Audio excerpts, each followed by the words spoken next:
Bom, boa tarde. Vou começar mais uma aula aqui de sequências e séries. E agora eu vou abordar um exemplo para estudar um caso especial de sequência de Cauchy, que talvez fuja um pouco do objetivo desse curso, mas eu acredito que ilustre bem, e além disso é bem bonitinho, para a gente ver até onde é possível chegar. Ou exemplos pouco usuais. Bom, vamos definir agora, vamos supor que eu tenha agora x munido de uma distância, um espaço métrico.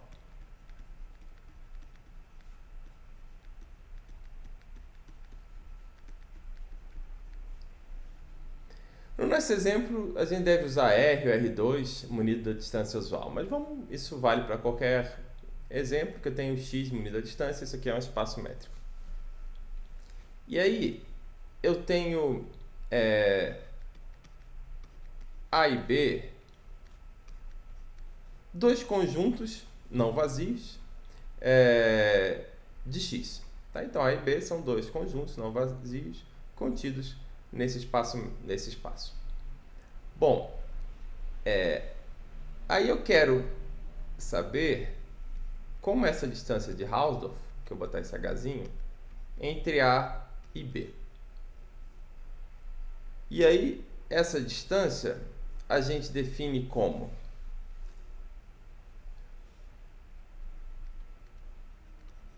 o menor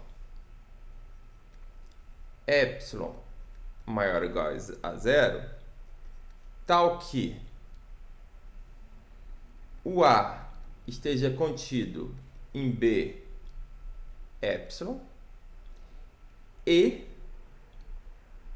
o B esteja contido em A epsilon. Bom, mas o que é esse A epsilon e o que é esse B epsilon? Rigorosamente, eu vou dizer o seguinte, eu digo que o meu A epsilon, por exemplo, é o conjunto formado para todos os Azinhos pertencentes a A, tá? Vamos pegar a união para todos os Azinhos pertencentes a A. Eu tenho um determinado x pertencente ao x grande, tal que a distância de x para cada um desse A é menor ou igual a epsilon. Ou seja, a gente pega cada ponto desse conjunto x, desse conjunto A, e aumenta a sua vizinhança até epsilon. Todos os pontos contidos nesse A aumentado de epsilon, eles constituem esse conjunto A epsilon. Então eu vou pegar aqui, tentar fazer um exemplo bonitinho. Vamos supor que eu tenho um conjunto, aqui eu estou R2, tá? Vamos pensar aqui o plano. Eu tenho um conjunto que é essa bolinha aqui, tá? Então, vou pensar o conjunto é todo interior disso aqui, todo interior dessa figurinha aqui, que eu vou considerar fechada só porque eu vou considerar fechada. Então, vamos supor que isso aqui é o A. Isso aqui é meu conjunto A, tá? Isso aqui eu tenho que A é um conjunto em R2. Bom, aí o que significa o A epsilon? O A epsilon, eu vou chamar de A epsilon o vermelho, tá? Então, o que é o A epsilon?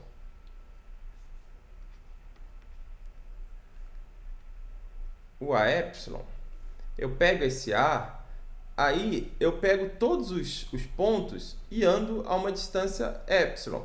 Como está tudo dentro dessa fronteira, claramente eu preciso só aumentar isso aqui de valor epsilon, tá? E aí eu defino aqui uma fronteirinha que era para ser idêntica, provavelmente não vou conseguir.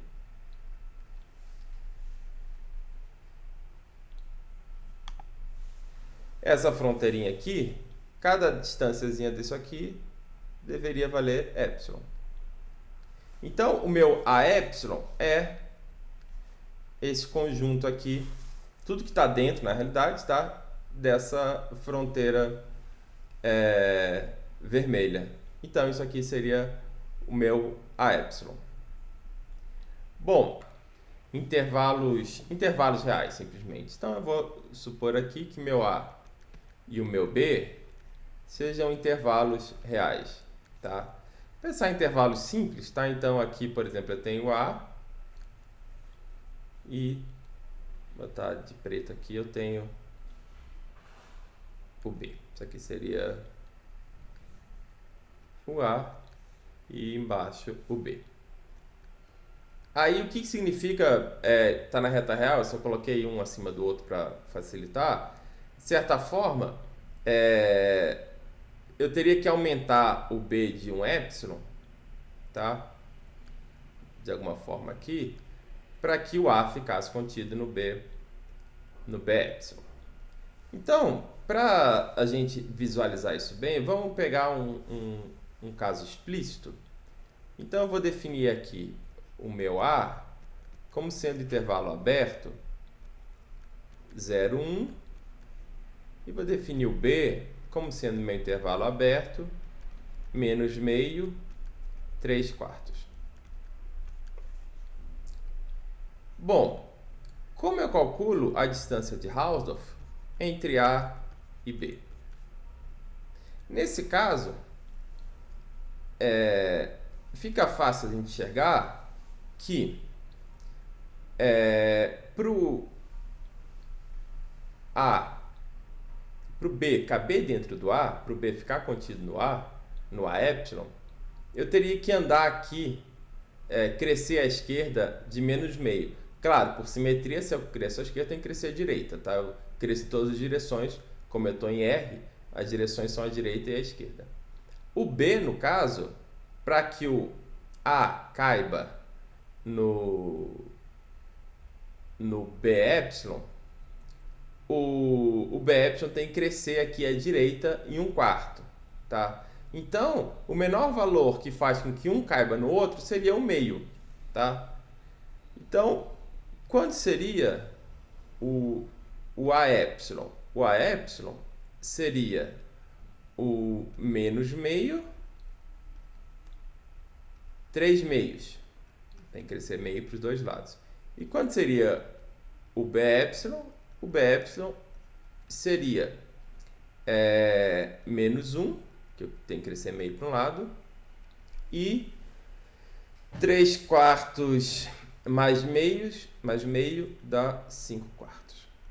Tá? Então, se você olhar bem, você percebe que 0, 1, obviamente, que seria o A, está contido em menos 1, 5/4, ou seja, aqui eu estou dizendo que o A está contido em B epsilon. Ao mesmo tempo, eu tenho que menos meio, 3/4, está contido em menos meio, 3 meios. Ou seja, isso aqui me diz que o B está contido em A epsilon, tá? Qualquer valor menor do que meio, aqui, como o A começa no 0, se eu ponho um valor menor do que meio aqui, o B não ficaria contido no A epsilon. Então, o menor epsilon possível, no caso, é o meio. Portanto, a distância de Hausdorff entre os dois conjuntos, nesse exemplo, é igual a meio. Tá? Bom, para que eu vou usar isso? Se eu tenho espaço métrico e eu definir se eu defino um conjunto no espaço métrico e eu defino uma distância nesse espaço, eu posso definir algo como sequência de Cauchy de conjuntos. Antes disso, eu queria que vocês fizessem como exercício demonstrar que isso aqui é uma distância. Obviamente, por definição, ela vai ser maior do que zero, porque afinal é o mínimo de distâncias, tá? Que são maiores do que zero. E é fácil ver que ela vai ser igual a zero somente quando um é igual ao outro. Porque se ela for igual a zero, eu tenho que, se epsilon é igual a zero, eu tenho que A está contido em B e B está contido em A. Para isso acontecer, eu tenho que A é igual a B. Portanto, quando a distância é zero, obviamente, eles são o mesmo conjunto. É obviamente simétrica, porque AB é igual a BA, o epsilon dos dois casos vai ser o menor dos dois, então tanto faz por onde você começar. E o que é difícil, como sempre, é mostrar a desigualdade triangular, e aí deixo isso como exercício. Bom, dito isto, eu vou pegar agora um exemplo bem bonitinho, que seria o processo de formação do conjunto de Cantor, ou a sequência que culmina com o conjunto de Cantor. Então, eu vou aproveitar aqui e vou pegar uma figurinha. Então, aqui eu já aproveitei e pus uma figurinha do conjunto de Cantor. E qual é a ideia do processo, na realidade, para que a gente chegue ao conjunto de Cantor?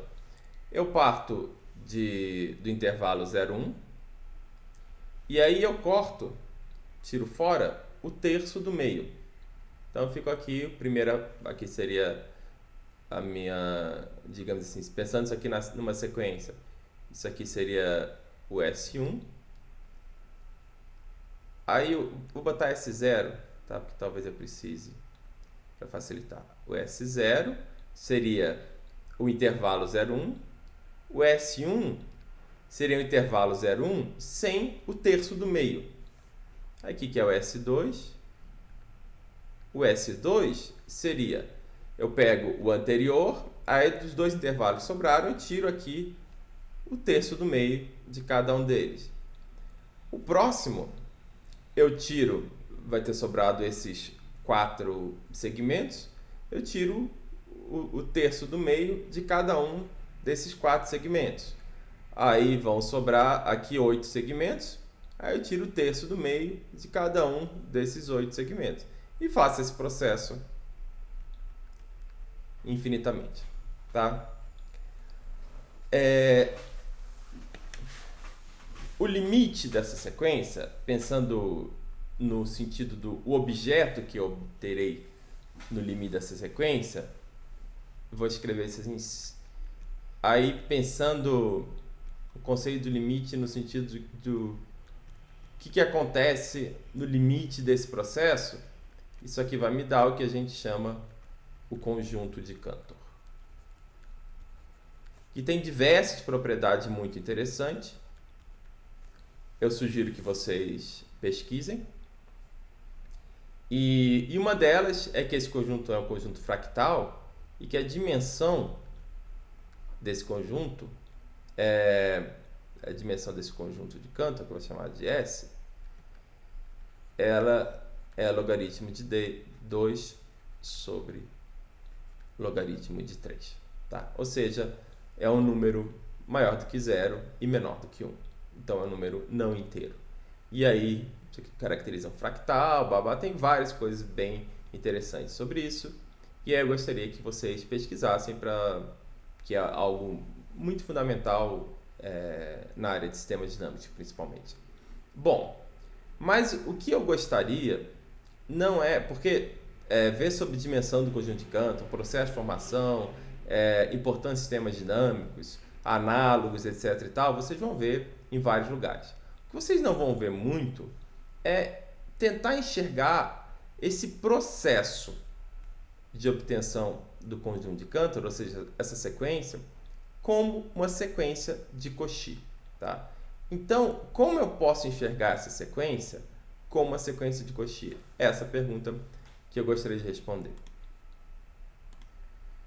Então, para a gente pensar nisso, a gente vai pensar, obviamente, na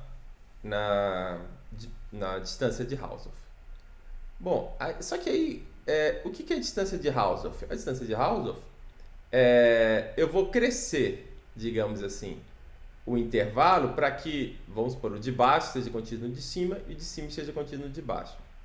Naturalmente, que pela sequência, se eu olhar cada um dos elementos da sequência como um conjunto, eu tenho que SK está contido em, sei lá, em SM,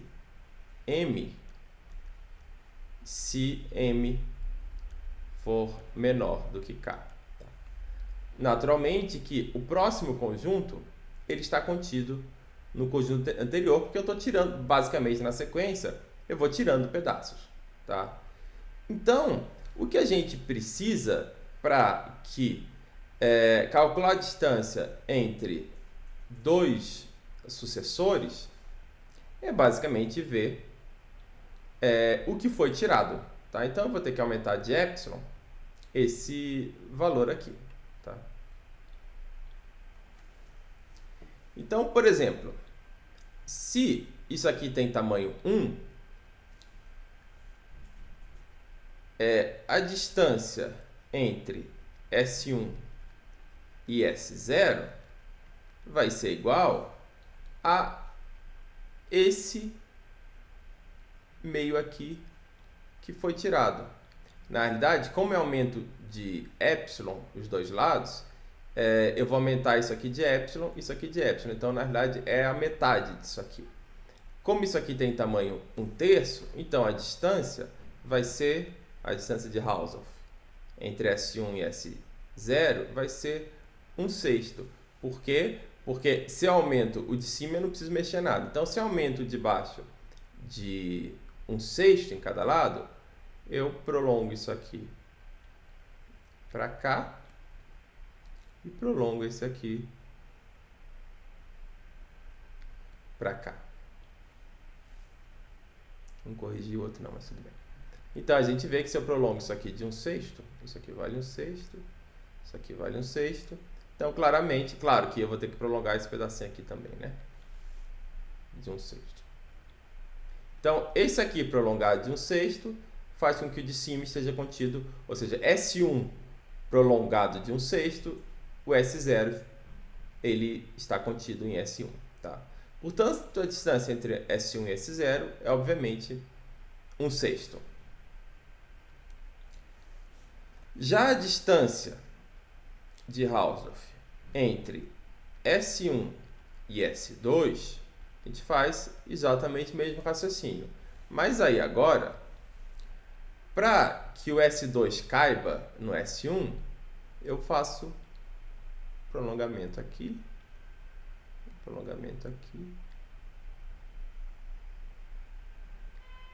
da metade desse caminho aqui.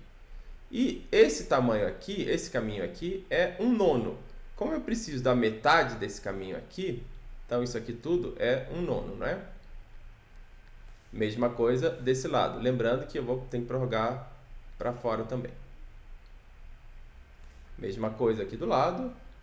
Prolongo para cá e prolongo para fora também. E aí, se eu prolongo isso, o de cima fica contido no de baixo, e obviamente que o de baixo já é, como eu falei anteriormente, contido no de cima. Então, a distância entre S1 e S2 é a metade de 1/9, ou seja, 1/18. Se eu continuar, só mais um, tá? Isso aqui vai ser 1/27, né? Que é 1/3 de 1/9.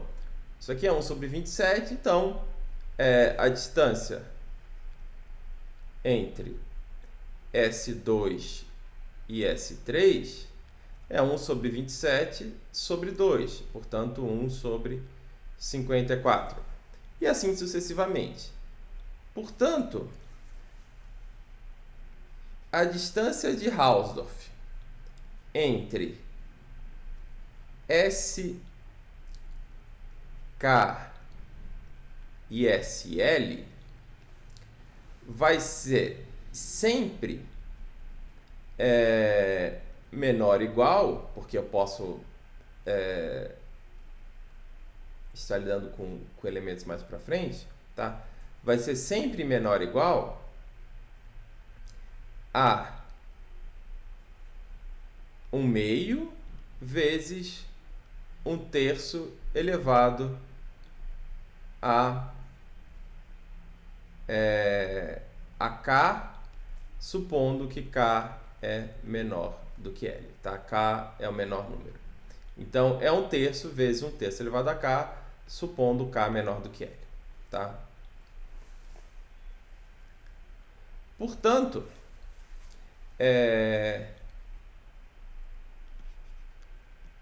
no limite de KL indo a infinito, a distância entre o SK e o conjunto SL, ela vai a zero.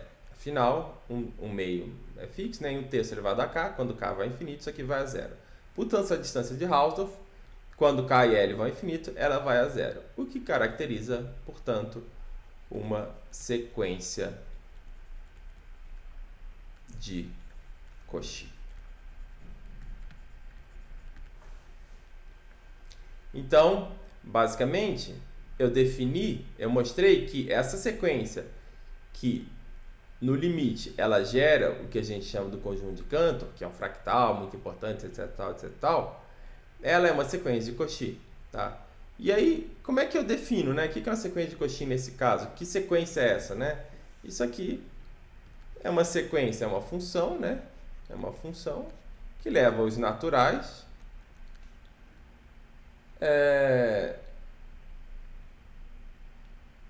no intervalo 0, 1.